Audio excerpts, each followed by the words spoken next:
Hello વિદ્યાર્થી મિત્રો, આપનું સ્વાગત છે આપણી ચેનલ કેમિસ્ટ્રી મલ્ટીવર્સમાં. અને આજે આપણે વાત કરીશું નીટ એક્ઝામ 2024ની પેટર્ન અને એનું જે પેપર રચના છે એ કેવી રીતે હશે એના વિશે. તો સૌથી પહેલા તો નીટ એક્ઝામ વિશે જાણીએ કે national eligibility cum entrance test એનું એ ફૂલ ફોર્મ છે, જે પહેલા AIPMT ના નામથી જાણીતી હતી, all India pre medical test, જે હવે નીટના નામથી જાણીતી છે. બરાબર. જે અંડર ગ્રેજ્યુએટ મેડિકલ કોર્સિસની અંદર એડમિશન લેવા ઈચ્છુક દરેક ઉમેદવારો આ પરીક્ષા આપી શકે છે. એટલે કે ધોરણ 12 વિજ્ઞાન પ્રવાહની અંદર બાયોલોજી સબ્જેક્ટ સાથે બી ગ્રુપ સાથે જે વિદ્યાર્થીઓ અભ્યાસ કરતા હોય એ આ પરીક્ષા આપી શકે છે, જેના પરથી તમે MBBS, BDS અને આયુષ મંત્રાલય દ્વારા જે પણ કોર્સિસ છે, BAMS, BHMS, જેનો વિડીયો મેં અગાઉ પણ મૂકેલ છે, તો એની અંદર ફૂલ ચર્ચા મેં એની કરેલી છે, તો એ ખાસ જુઓ તમારે. તો એ બધા કોર્સિસ માટે નીટ એક્ઝામ લેવામાં આવે છે. તો આ પરીક્ષા MCQ બેઝડ એક્ઝામ છે, પેન પેપર દ્વારા આ પરીક્ષા અપાશે. બરાબર, કમ્પ્યુટર બેઝડ એક્ઝામ નથી. બરાબર, પેન પેપર મોડ છે, ઓફલાઈન એક્ઝામ છે. OMR સીટ આપવામાં આવશે અને ત્યાં આગળ તમારે પેનની મદદથી જ એના જે સર્કલ છે એ ભરવાના હશે. પરીક્ષાનો જે સમય તમને મળશે 200 મિનિટનો સમય મળશે, એટલે કે 3 કલાક અને 20 મિનિટનો સમય મળશે. અને પરીક્ષાની જે સંભવિત તારીખ છે 5 મે 2024 છે, એટલે કે લગભગ 85 દિવસ આજથી બાકી રહેશે. બરાબર. ટોટલ MCQ જે પૂછાય છે 200 MCQ પૂછાય છે, અને જેમાંથી 20 MCQ તમને ઓપ્શનલ મળે છે, એટલે કે એ અથવામાં મળે છે. તમારે જે અટેન્ડ કરવાના MCQ છે એ માત્ર 180 MCQ જ એટેન્ડ કરવાના હોય છે, એટલે કે 180 પ્રશ્નોના તમારે જવાબ આપવાના હોય છે. દરેક સાચા જવાબ માટે તમને 4 માર્ક મળે છે, અને દરેક ખોટા જવાબ માટે તમને સાચામાંથી મેળવેલા જે માર્ક્સ છે એમાંથી -1 માર્ક થશે. દરેક વિષયનો એમાં કેટલા પ્રશ્નો પૂછાય છે અને કેટલા માર્ક્સ હશે ટોટલ વિભાગ વાઇઝ એની ચર્ચા કરીશું, જેમાં ફિઝિક્સની અંદર સેક્શન A અને સેક્શન B દરેક વિષયમાં આવશે. ફિઝિક્સની અંદર સેક્શન A માં 35 પ્રશ્નો પૂછાશે, જે 140 માર્કના છે, જ્યારે સેક્શન B માં 15 પ્રશ્નો હોય છે, જેમાં એ 40 માર્ક્સના પ્રશ્નો થશે. બરાબર, 40 માર્ક્સ એટલા માટે લખ્યા છે કારણ કે અંદરથી તમારે 10 પ્રશ્નો એટેન્ડ કરવાના હશે, 15 એટેન્ડ કરવાના નથી, એટલે 10 પ્રશ્નો લેખે 40 લખેલા છે ત્યાં આગળ.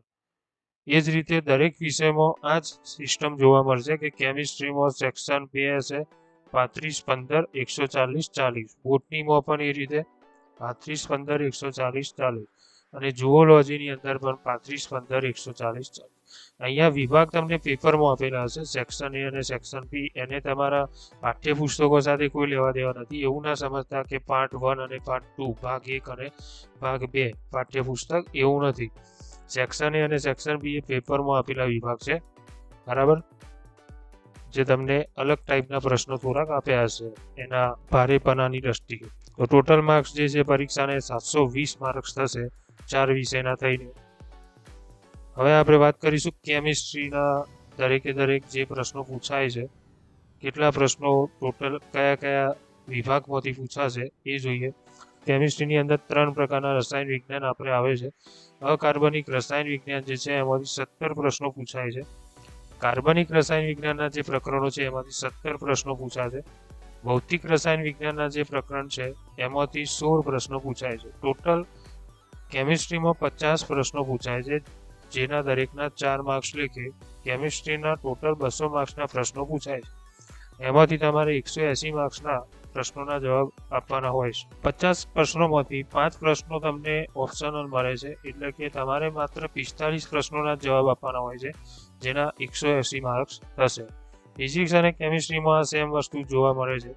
બરાબર, તમારે 45 પ્રશ્નોના જવાબ આપવાના હોય છે બંને વિષયની અંદર. અકાર્બનિક રસાયણ વિજ્ઞાનમાં ધોરણ 11 અને ધોરણ 12ના જેટલા પણ પ્રકરણ છે એમાંથી કયા પ્રકરણમાંથી કેટલા પ્રશ્નો આવશે એનું વર્ગીકરણ અહીંયા આપણે કરેલ છે. તો ધોરણ 11માં તત્વોનું વર્ગીકરણ અને એનું જે ગુણધર્મોમાં આવર્તિતાવાળું જે ચેપ્ટર છે એની અંદરથી 5 પ્રશ્નો આવશે, જ્યારે રાસાયણિક બંધનવાળા ચેપ્ટરમાંથી 5 પ્રશ્નો આવશે. અને ટોટલ પ્રશ્નોની જે સંખ્યા છે એ તમને અહીં જોવા મળશે. 10 પ્રશ્નો પૂછાશે ધોરણ 11માંથી. ધોરણ 12માં ડી અને એફ વિભાગના જે તત્વો છે એના 2 પ્રશ્નો, 2 થી 3 પ્રશ્નો આવી શકે છે. અને સવર્ગ સંયોજનો વાળું જે ચેપ્ટર છે એમાંથી 5 પ્રશ્નો આવશે, એટલે ટોટલ ધોરણ 12માંથી 7 પ્રશ્નો આવી શકે છે.